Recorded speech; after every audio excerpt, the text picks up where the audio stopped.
Cerita dimulai dengan Sohyun, seorang penulis terkenal dan profesor psikologi yang karirnya telah mencapai tingkat internasional. Dia memiliki suami bernama Kang Suho dan seorang anak laki-laki yang sangat dicintainya bernama Gungo. Sebelum kelahiran anak mereka, Sohyun mengalami keguguran sebanyak 4 kali. Hubungan Sohyun dengan Suho sangat baik dan romantis. Dia juga memiliki seorang menir bernama Han Yuri yang dekat dengannya. Saat Sohyun melakukan perjalanan dinas, dia membiarkan Yuri beristirahat sejenak dan menyarankan Yuri untuk menikmati waktu luangnya serta mematikan teleponnya agar tidak diganggu dengan pekerjaan. Kebaikan hati Sohyun membuat Yuri nyaman sebagai manajernya. Sementara itu, Sohyun memiliki suami bernama Suho yang bekerja sebagai pembaca berita. Namun, sebelumnya, Suho mengalami pengalaman pahit di mana dia ingin mengungkap kebenaran tentang salah satu calon petinggi yang sebenarnya harus diungkap. Namun rekan kerjanya lebih memilih untuk menghindari berita tersebut karena takut karir mereka hancur. Karena itu, Suho memutuskan untuk keluar dan pindah ke tempat lain. Pada suatu hari, ketika Suho dan anaknya menonton video, tiba-tiba anak mereka sakit demam. Suho panik dan mencari obat, tapi tidak menemukannya. Dia menelepon Sohyun untuk menanyakan di mana letak obatnya.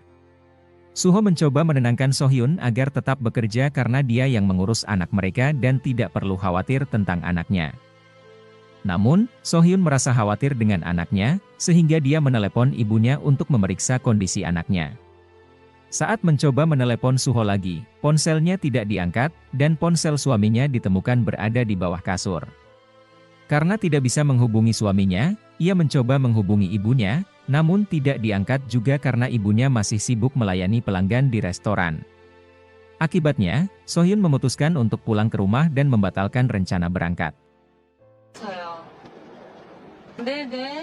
Kemudian, kita diperkenalkan kepada seorang pria tua yang dihubungi saat sedang bertemu dengan koleganya dan meninggalkan tempat tersebut.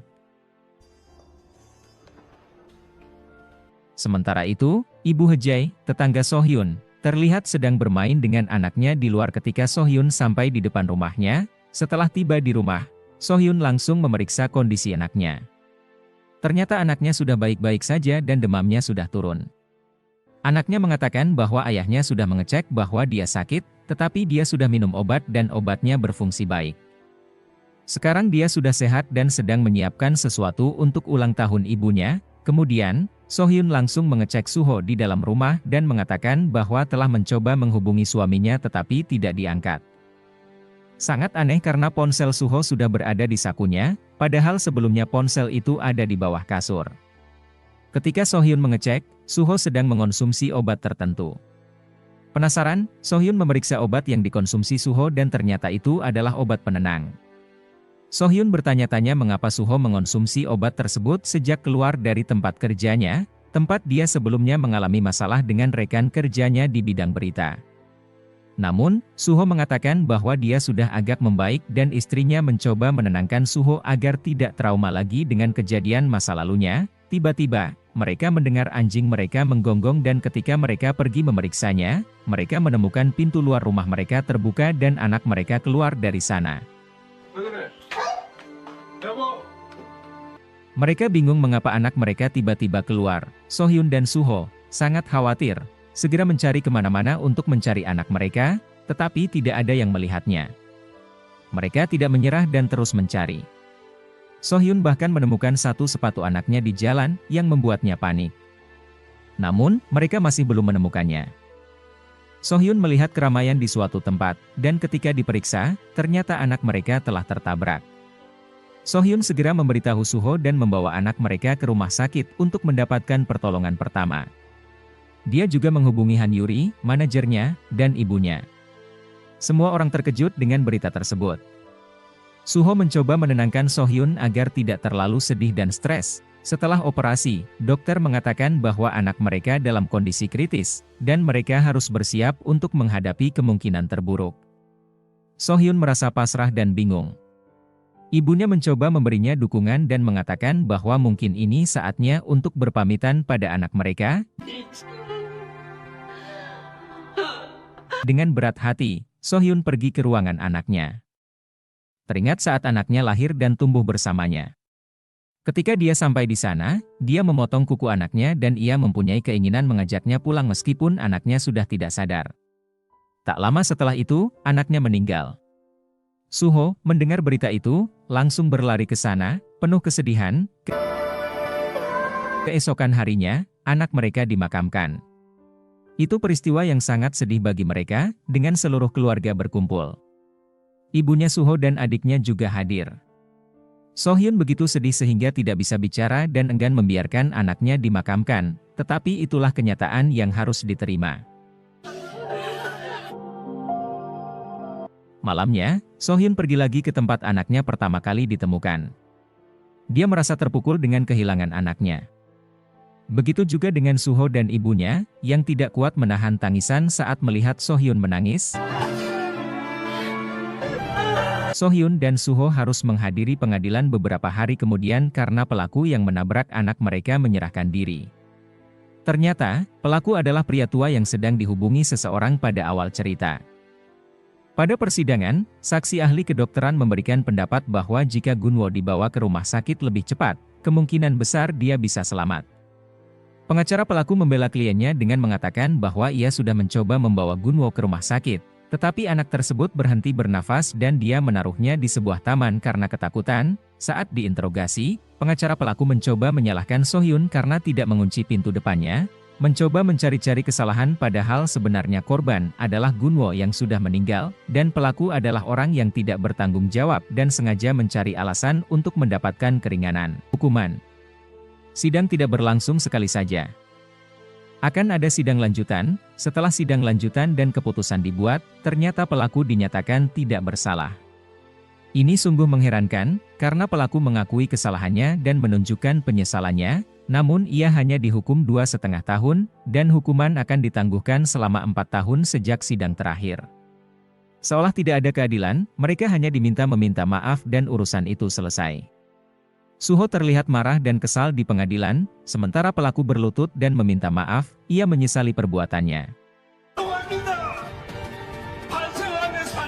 Sohyun hanya bisa diam dan sepertinya ia mencurigai keputusan ini. Kemudian Sohyun mendapat pesan yang berisi alamat pelaku, sedangkan Suho berada di dalam penjara pengadilan karena telah membuat keributan setelah selesai pembacaan keputusan. Sementara itu, pelaku yang sudah bebas menghubungi anggota Kongres dan berterima kasih kepadanya karena hukumannya sudah ditangguhkan, sehingga terungkap bahwa pengadilan tersebut mungkin telah diatur. Mereka mengatur skenario sehingga Sohyun dan Suho terlihat bersalah karena kelalaian, sementara pelaku dibebaskan karena sebenarnya ia mendapat bantuan. Hal ini sangat menyedihkan bagi Sohyun dan Suho, yang merasa dianiaya oleh sistem yang seharusnya melindungi mereka dan anak mereka yang telah tiada. Ketika Sohyun menolak menerima keputusan tersebut, ketegangan di ruangan itu meningkat. Dia merasa bahwa keadilan harus dilakukan untuk anaknya yang menjadi korban. Dengan tekad yang kuat, Sohyun memutuskan untuk menghadap langsung pelaku. Langkahnya mantap menuju ke arah pelaku, tatapannya tajam memancarkan ketegasan. Dia meminta pelaku untuk meminta maaf kepada anaknya sambil membawa foto anaknya. Namun, apa yang terjadi selanjutnya mengejutkan Sohyun.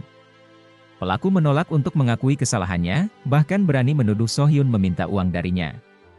Dia memberikan kartu namanya dengan sinis, seolah-olah uang bisa menghapus semua kesalahan yang telah dia perbuat. Sohyun tidak bisa percaya dengan sikap pelaku. Dia merasa semakin terhina dan marah. Namun, dia tidak menyerah begitu saja. Dengan tekad yang semakin kuat, Sohyun terus memaksa pelaku, bahkan sampai pada titik dia berlutut di hadapan pelaku yang tidak bermoral itu.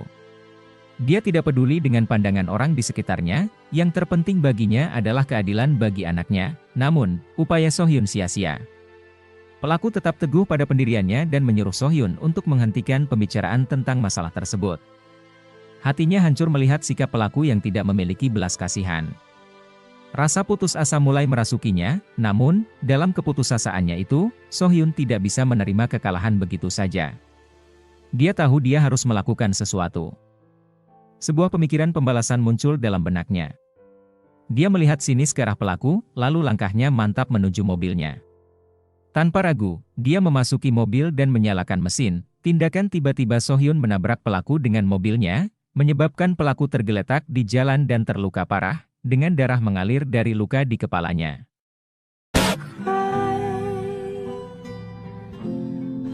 Dalam keadaan hampir tidak terkendali oleh emosi, Sohyun menatap pelaku dengan tatapan penuh kebencian dan kepuasan. Baginya, ini adalah balasan yang adil atas ketidakadilan yang telah dilakukan pelaku terhadap anaknya. Meskipun Sohyun sadar bahwa tindakannya tidaklah benar secara moral, ia merasa bahwa ini adalah satu-satunya cara untuk membuat pelaku menyadari kesalahannya. Dalam kebingungan dan kekacauan di sekelilingnya, Sohyun duduk di dalam mobilnya dengan perasaan campur aduk. Dia tahu bahwa tindakannya akan memiliki konsekuensi yang berat, namun pada saat yang sama, dia merasa lega karena telah melampiaskan rasa frustrasinya. Baginya, ini adalah pembalasan yang adil karena ia telah memberikan peluang kepada pelaku untuk meminta maaf kepada anaknya, namun pelaku malah mengabaikannya. Karena Sohyun terlibat dalam insiden di mana ia menabrak pelaku yang membuat anaknya meninggal dan menyebabkan kematian orang tersebut, dia dijatuhi hukuman 10 tahun penjara. Pengacaranya telah memohon untuk keringanan hukuman, tetapi Sohyun menolak untuk meminta keringanan dan jika ia kembali ke masa lalu, ia tetap akan memilih menabrak pelaku anaknya. Semua yang hadir termasuk suaminya Suho, ibunya dan manajernya terkejut mengapa Sohyun tidak mau meminta keringanan. Berita mengenai Sohyun kemudian menjadi viral dan respons masyarakat banyak yang menyalahkannya dan mereka melakukan protes kepada Sohyun atas tindakannya yang membalas dendam kepada pelaku penabrak anaknya sangatlah buruk menurut mereka. Suaminya berusaha menyelamatkannya dan berjanji untuk membantunya mendapatkan keringanan hukuman. Suho yang menjadi pembawa berita bertugas untuk membawakan berita mengenai istrinya. Awalnya ia membacakan sesuai dengan skrip yang sudah disiapkan tetapi akhirnya ia mengubahnya dan membela apa yang dilakukan istrinya yang kehilangan seorang anak karena istrinya sudah tidak punya pilihan lain ketika pengadilan tidak bisa berlaku adil. Karena Suho tidak menuruti apa yang seharusnya berita itu disampaikan, ia harus kehilangan pekerjaannya sebagai konsekuensinya menolak membacakan informasi yang tidak akurat. Sohyun tetap menjaga kesendiriannya di penjara dan tidak merespons surat dari penggemarnya. Dia juga menolak kunjungan dari suaminya yang terus berusaha membantunya.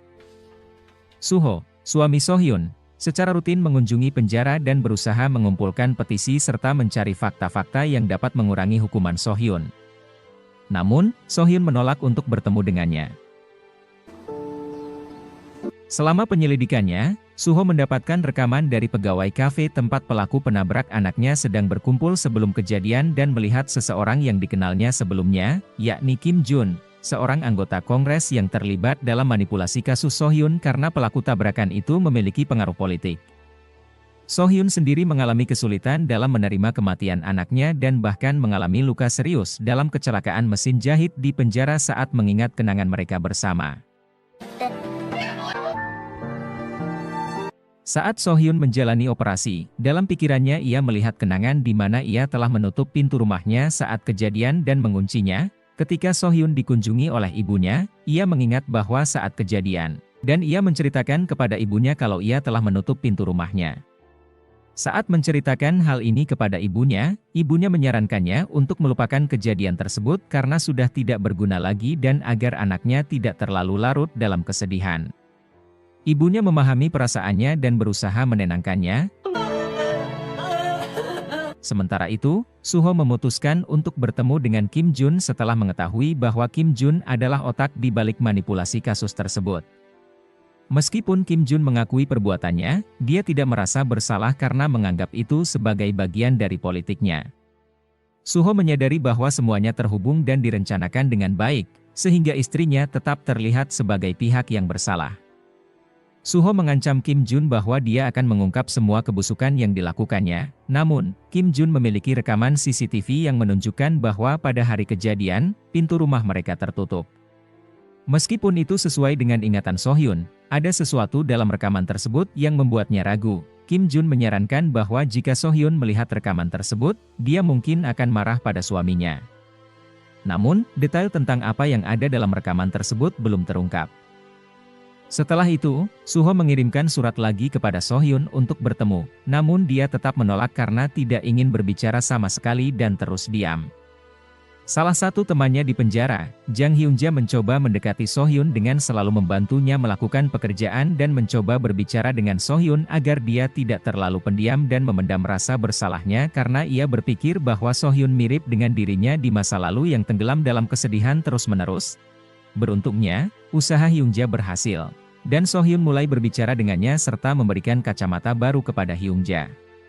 Ia juga mengatakan bahwa luka di tangannya sudah mulai sembuh. Hyun-ja senang melihat So-hyun tersenyum lagi dan mulai bersemangat untuk menjalankan aktivitas di penjara. Meskipun kadang-kadang masih teringat akan anaknya saat ia melihat adanya acara paduan suara anak-anak menjelang hari Natal. Seorang pemuda yang menjadi pengajar bagi anak-anak itu juga tampak memperhatikan So-hyun. Suho mendapatkan tawaran untuk kembali bekerja di kantor lamanya dan akan pergi ke luar negeri jika menerima tawaran tersebut. Keesokan harinya, Ibu Suho mengunjungi Ibu So-hyun dan meminta agar mereka tidak lagi menyusahkan anaknya karena Suho akan pergi ke Amerika untuk menjadi koresponden. Yuri dan Ibu So-hyun kemudian mengunjungi So-hyun dan memberitahunya tentang rencana Suho untuk pergi ke Amerika. Yuri meminta So-hyun agar mau bertemu dengan Suho karena ada banyak hal yang ingin dia bicarakan. Akhirnya, So-hyun menuruti permintaan Yuri dan bertemu dengan Suho. Suho mengucapkan selamat kepada So-hyun atas kembalinya ke kantor lamanya dan kembali bekerja di sana. Suho meminta So-hyun untuk bersabar karena dia tidak akan menyerah, namun So-hyun meminta Suho untuk tidak pernah datang lagi dan menyatakan bahwa itu adalah pertemuan terakhir mereka. Dia tidak ingin merusak karir Suho dan mengatakan bahwa tidak ada lagi tempat bagi Suho di hatinya. Suho menyatakan bahwa dia akan menjadi koresponden dan mungkin tidak akan kembali lagi, sehingga ia berharap So-hyun bisa mencegahnya, namun So-hyun menolak dan membiarkan Suho melakukan apa yang dia inginkan. Di sini, Suho terlihat cukup kecewa dengan keputusan So-hyun, namun dia tetap mencintai dan menyayangi istrinya dengan tulus. Begitu juga So-hyun masih mencintai Suho, terlihat menangis karena mungkin menyesal atas perkataannya kepada suaminya. Tetapi di sisi lain, dia tidak ingin merusak karirnya. Akhirnya, Suho memutuskan untuk menerima tawaran tersebut dan pergi ke luar negeri. Tahun-tahun berlalu hingga saat ini, tahun 2020, Hyun-ja akhirnya mengungkapkan kepada So-hyun bahwa dia sedang sakit parah dan mungkin hidupnya tidak akan lama lagi. Dia juga menceritakan kepada So-hyun tentang masa lalunya dan sakitnya sebagai bentuk penebusan dosa atas kesalahan di masa lalu. Dia memberikan sebuah buku kepada So-hyun yang berisi pengakuan dan penyesalannya atas kesalahan yang dilakukannya di masa lalu, termasuk kejadian di mana Hyun-ja membakar rumah karena menangkap suaminya berselingkuh, namun tidak menyadari bahwa api tersebut meluas ke rumah lain sehingga beberapa anggota keluarga lain yang tidak bersalah menjadi korban. Karena itu, dia dipenjara, dan untungnya satu anak dari keluarga tersebut berhasil diselamatkan. Hyun-ja memohon kepada So-hyun agar jika suatu saat dia tidak ada lagi dan So-hyun sudah keluar dari penjara, ia meminta So-hyun untuk memberikan surat tersebut kepada anak yang dimaksud. Tahun demi tahun berlalu, So-hyun terus memikirkan kata-kata dari Hyun-ja, dan kemungkinan anak yang dimaksud oleh Hyun-ja adalah Kon Sun-yul, yang bekerja sebagai tukang bengkel. Sementara itu, Kim Jun, yang menjadi calon presiden, mengundang kandidat lain untuk makan bersama. Terlihat ada seorang sekretaris wanita bawahannya yang bertugas untuk mengumpulkan informasi tentang calon kandidat lain dan menemukan kelemahan mereka agar Kim Jun bisa mengalahkannya dalam pencalonan presiden nanti. Ternyata, Kon Sun-yul bekerja untuk Kim Jun, dan pada malam itu dia diminta oleh sekretarisnya Kim Jun untuk mencari tahu data salah satu petinggi, yang dikonfirmasi oleh sekretarisnya bahwa Kon Sun-yul memang anggota termuda dari mereka. Tidak diketahui apakah Sun-yul melakukan hal tersebut dengan tujuan tertentu, apakah dia sengaja masuk ke sana atau tidak. Kemudian, dia menuruti permintaan dari Kim Jun untuk mengambil data yang dibutuhkan. Meskipun menghadapi kesulitan, dia berhasil mendapatkan data tersebut dengan profesionalisme. Dan ia hampir tertangkap oleh petugas keamanan di sekolah tersebut. Beruntung, dia berhasil melarikan diri sebelum tertangkap, dan identitas tetap tidak diketahui. So-hyun akhirnya keluar dari penjara dan menuju ke pemakaman anaknya.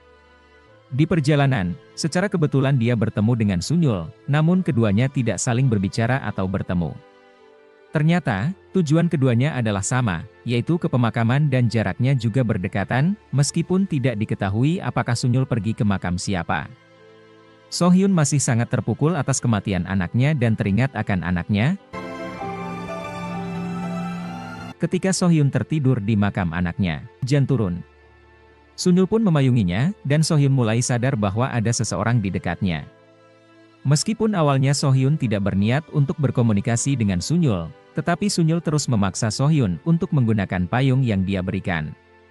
Sunyul mengatakan bahwa anaknya, Gunwo, akan sedih jika melihat ibunya juga sedih. Sohyun agak terkejut dengan perkataan Sunyul karena ia belum mengenal siapa Sunyul, namun ia sudah memberi perhatian kepadanya. Setelah memberikan payung kepada Sohyun, Sunyul memutuskan untuk pergi karena tidak memiliki urusan lagi dengan Sohyun. Setelah dari sana, Sohyun memutuskan untuk pulang ke rumahnya. Setelah bertahun-tahun, akhirnya dia bertemu lagi dengan ibunya. Mereka sangat senang bertemu kembali. Ibunya merasa lega karena anak semata wayangnya kembali pulang, seperti yang diinginkannya. Sohyun ingin melupakan masa lalunya dan tidak membebani pikirannya dengan apa yang sudah terjadi.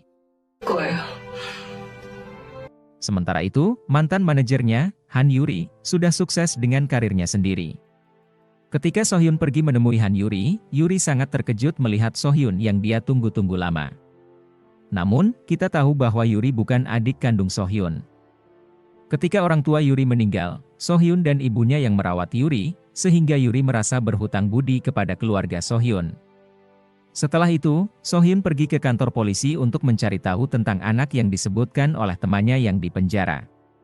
Namun, tidak ada informasi yang akurat karena kejadian itu sudah lama terjadi. Sohyun pun pergi ke rumah yang terbakar itu dan menanyakan ke pemilik barunya, hingga akhirnya, dia menemukan sebuah nama, Profesor Kim Sira, yang diberikan oleh seseorang yang mungkin mengetahui sesuatu. Akhirnya, dia pergi menemui Profesor Kim Sira, yang memang mengetahui tentang anak tersebut. Profesor tersebut mengatakan bahwa mungkin dia masih memiliki nomor ponsel anak itu. Tapi dia akan mencarinya nanti karena sudah lama dan dia tidak ingat secara pasti. Namun, dia berjanji akan membantu Sohyun untuk menemukan anak tersebut karena mengetahui tujuan Sohyun. Setelah itu, Sohyun bertemu lagi dengan Yuri, dan kali ini Yuri memberikan hadiah kepada Sohyun berupa sepatu yang modelnya sama seperti yang sedang dipakai Yuri. Ternyata, Yuri sering melakukan perjalanan dinas ke Amerika dan ia mengatakan kalau Suho akan segera kembali. Ini membuat Sohyun teringat bahwa Kang Suho juga sedang berada di Amerika saat itu. Ketika Sohyun masih di penjara, dia sempat mengajukan permohonan perceraian dengan Kang Suho, namun tidak disetujui oleh ibunya. Begitu juga dengan Han Yuri. Saat itu, Sohyun tidak ingin mengganggu karir Suho meskipun masih mencintainya. Hingga malam tiba setelah bertemu dengan Yuri, Sohyun kembali ke rumah lamanya kelihatannya sudah lama tidak ditinggali. Mungkin Suho sudah tidak tinggal di sana lagi. Ketika masuk ke dalam, Sohyun mengingat masa lalunya bersama anak mereka dan Suho, saat mereka menjadi keluarga yang bahagia. Sohyun tidak dapat menahan tangisnya karena mengingat semua itu hingga akhirnya tertidur di sana. Keesokan paginya, Sohyun memutuskan untuk segera pulang. Namun saat menutup pintu, dia teringat bahwa saat dia pulang pada hari kejadian anaknya meninggal, pintu sudah ditutup dan ia mengingat suara ketika pintu itu ditutup.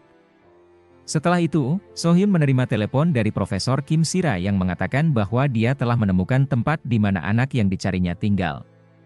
Namun, ketika Sohyun pergi ke alamat yang diberikan, anak yang dicari Sohyun tidak berada di sana. Ternyata anak yang tersebut bernama Sunyul. Kita tahu bahwa Sunyul adalah seseorang yang bekerja, mencari informasi tentang hal-hal tertentu. Dia mengikuti salah satu petinggi dan ternyata petinggi itu sedang bersama dengan beberapa wanita penghibur dan terlihat mereka sedang berpesta. Sohyun mengambil foto-foto mereka, tetapi ketika baru selesai, dia ketahuan oleh anggota petinggi tersebut dan dikejar. Untungnya, Sunyul berhasil melarikan diri. Sementara itu, Sohyun akhirnya sampai di kantor tempat Sunyul bekerja. Lalu ia bertanya dengan seorang wanita di dekat sana dan ia diarahkan ke bawah karena kantor Sunyul berada di bawah. Ketika Sunyul tiba, Sohyun melihat bahwa Sunyul adalah orang yang pernah dia kenal, orang yang bertemu dengannya di kuburan ketika dia sedang berada di makam anaknya. Sunyul langsung bertanya kepada Sohyun apa yang terjadi, mengapa dia tiba-tiba mencari dirinya. Sohyun menceritakan bahwa ada seseorang yang ingin bertemu dengan Sunyul tapi tidak bisa, jadi dia meminta Sohyun untuk menyampaikan sesuatu. Ketika Sunyul melihat buku yang berisikan artikel mengenai kebakaran yang menimpa rumahnya, itu terkait dengan masa lalunya. Sunyul terlihat emosi, meskipun orang tersebut meminta maaf, tetapi permintaan maaf itu tidak dapat mengubah apa yang sudah terjadi. Sohyun juga kecewa dengan tindakan Sunyul dan bertanya mengapa dia mau melakukan hal itu demi orang tersebut. Setelah itu, Sohyun mengatakan bahwa orang itu sudah meninggal, jadi dia tidak bisa menyampaikan langsung atau bertemu dengan Sunyul. Namun, Sunyul sudah tersulut emosi dan mengatakan kepada Sohyun bahwa dia tidak tahu apa-apa tentang dirinya. Kemudian, Sunyul memutuskan untuk pergi karena emosinya sudah tidak stabil. Keesokan harinya, karena dia sudah berjanji dengan temannya, Sohyun memutuskan untuk terus berusaha agar bisa berbicara lagi dengan Sunyul. Namun, Sunyul terus mengabaikan Sohyun. Sohyun tidak menyerah dan tetap berusaha bertemu dengan Sunyul, meskipun terus diabaikan. Suatu hari, terjadi insiden kecelakaan dan Sunyul kehilangan kalungnya. Dia mencari-cari kalung yang diberikan oleh ibunya, tetapi tidak menemukannya. Kemudian, Sohyun yang ada di sana membantu mencari kalung itu dan memberikannya kepada Sunyul. Disinilah Sohyun menceritakan kepada Sunyul bahwa mereka berdua memiliki masalah yang hampir sama, mengalami ketidakadilan di mana pelaku pembunuhan keluarga mereka tidak mau meminta maaf dan merasa tidak bersalah. Sohyun juga meminta maaf karena awalnya dia berpikir bahwa Sunyul bisa menjalani hidup lebih baik. Namun, karena dia mengungkit lagi masa lalunya, Sunyul mengingat kembali apa yang terjadi kepada orang tuanya beberapa tahun yang lalu. Sohyun merasa tidak nyaman dan meminta maaf sebelum pergi. Ketika Sunyul melihat kalung yang diberikan oleh Sohyun, ada surat di dalamnya dengan nama dan nomor telepon Sohyun, jika Sunyul membutuhkannya. Selain itu, Kang Suho juga telah sukses dan memenangkan penghargaan sebagai pembawa acara berita terkenal. Sekarang dia menjadi direktur di tempatnya bekerja.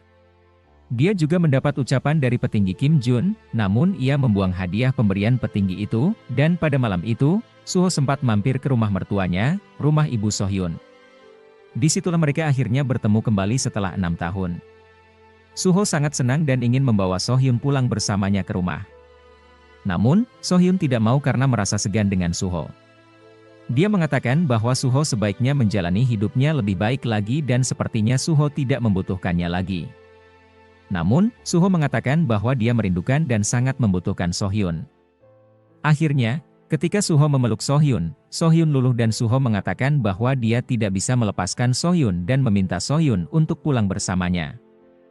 Sohyun pun akhirnya mau menuruti permintaan Suho. Melihat anak dan menantunya sudah berbaikan membuat ibu Sohyun sangat bahagia. Keesokan harinya, Suho mengundang adiknya dan ibunya untuk bertemu lagi dengan Sohyun. Mereka menyambut kedatangan Sohyun dengan baik. Menurut adiknya Suho, mungkin ibu mereka tidak datang karena masih marah pada Sohyun. Namun, tiba-tiba ibu mereka datang dan Sohyun mengira bahwa ibu mertuanya masih marah padanya. Namun, ibu mertuanya malah meluk Sohyun dan mengatakan bahwa Sohyun telah melewati banyak hal yang berat. Mereka pun terlihat seperti biasa ketika makan bersama. Sohyun merasa terharu atas sikap baik ibu mertuanya, namun ternyata itu semua hanya kepura-puraan ibunya di depan anaknya. Ibu mertuanya sebenarnya mengatakan kepada Sohyun bahwa jangan berharap dia akan menerima Sohyun lagi, namun dia hanya berpura-pura baik karena Suho memohon padanya untuk menerima Sohyun. Hal ini membuat Sohyun merasa sangat sedih. Pada malamnya, ketika Suho mengajaknya pergi untuk melihat pemandangan dan Suho memberikan hadiah kepada Sohyun sebagai tanda bahwa dia kembali, yaitu jam tangan yang pernah diberikan Suho padanya dahulu. Ini seperti sebuah tanda pernyataan cinta kedua kalinya dari Suho kepada Sohyun. Sohyun berterima kasih karena Suho mau menerima kembali hadiah itu dan mau bersamanya lagi. Ternyata, ada seseorang yang mendengarkan percakapan mereka. Dia tinggal di sebuah apartemen kecil, tapi kita tidak tahu siapa dia. Kemudian, Sohyun dan Suho kembali ke rumah lama mereka dan bertemu lagi dengan tetangga mereka. Terlihat kalau tetangganya itu sempat curi pandang dengan Suho, entah ada hubungan apa mereka berdua. Keesokan harinya, Suho diminta oleh atasannya untuk mengatur agar istrinya tampil di acara yang sama dengannya, tapi Suho menolak karena dia tidak ingin Sohyun merasa tidak nyaman. Dia langsung mencari alasan dan pergi dari sana. Tanpa pengetahuan mereka, dua orang ini berencana untuk menggunakan dan memanfaatkan Sohyun yang mantan pembunuh. Sementara itu, Sohyun berkumpul dengan ibunya dan Han Yuri. Ketika dia bertanya apakah Yuri sudah memiliki pasangan, Yuri mengatakan bahwa tidak ada yang menarik baginya. Setelah itu, Sohyun menerima telepon dari rekan kerjanya, Suho, yang mengajak Sohyun untuk tampil bersama di acara tersebut. Sohyun mengatakan bahwa ia akan mempertimbangkan tawaran tersebut, meskipun Yuri mengkhawatirkan bahwa Sohyun akan mendapat kritik. Namun, Sohyun mengatakan bahwa itu tidak masalah baginya, dan Suho setuju dengan keputusannya. Kemudian, orang yang mencurigakan sebelumnya melihat Suho dan Sohyun bersama, kemudian mencetak sebuah foto dan bersiap untuk mengirimkannya kepada Sohyun. Namun, identitas orang tersebut masih belum jelas. Sohyun kemudian memberitahu Suho bahwa dia ingin tampil bersama suaminya.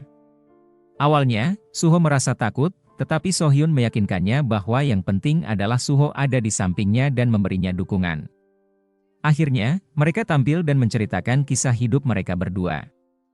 Ketika salah satu staf menerima pesan bahwa ada orang yang mengirim sesuatu kepada Sohyun, paket tersebut akhirnya diterima dan diletakkan di meja Sohyun. Setelah acara selesai, Sohyun kembali ke ruangannya dan belum menyadari adanya paket tersebut. Ketika dia membuka handphonenya, dia melihat bahwa ada panggilan tidak terjawab dari Sunyul. Penasaran, Sohyun membalas telepon dari Sunyul dan mengetahui bahwa Sunyul ingin membaca buku yang pernah diberikan olehnya tentang pembunuh orang tuanya. Sohyun setuju untuk bertemu dengan Sunyul di tempat yang sudah mereka janjikan. Kemudian, Sohyun membuka paket yang ada di mejanya. Saat dia melihat isinya, dia terkejut melihat foto suaminya sedang berciuman dengan seorang wanita. Ternyata, suaminya selingkuh, dan mungkin saja wanita itu adalah seseorang yang ia kenal. Selain itu, ternyata anak yang sebelumnya telah mengambil foto-foto mereka dan mengirimkan surat kepada Sohyun adalah anak dari pelaku yang menabrak anak Sohyun dan juga orang yang akhirnya ditabrak mati oleh Sohyun.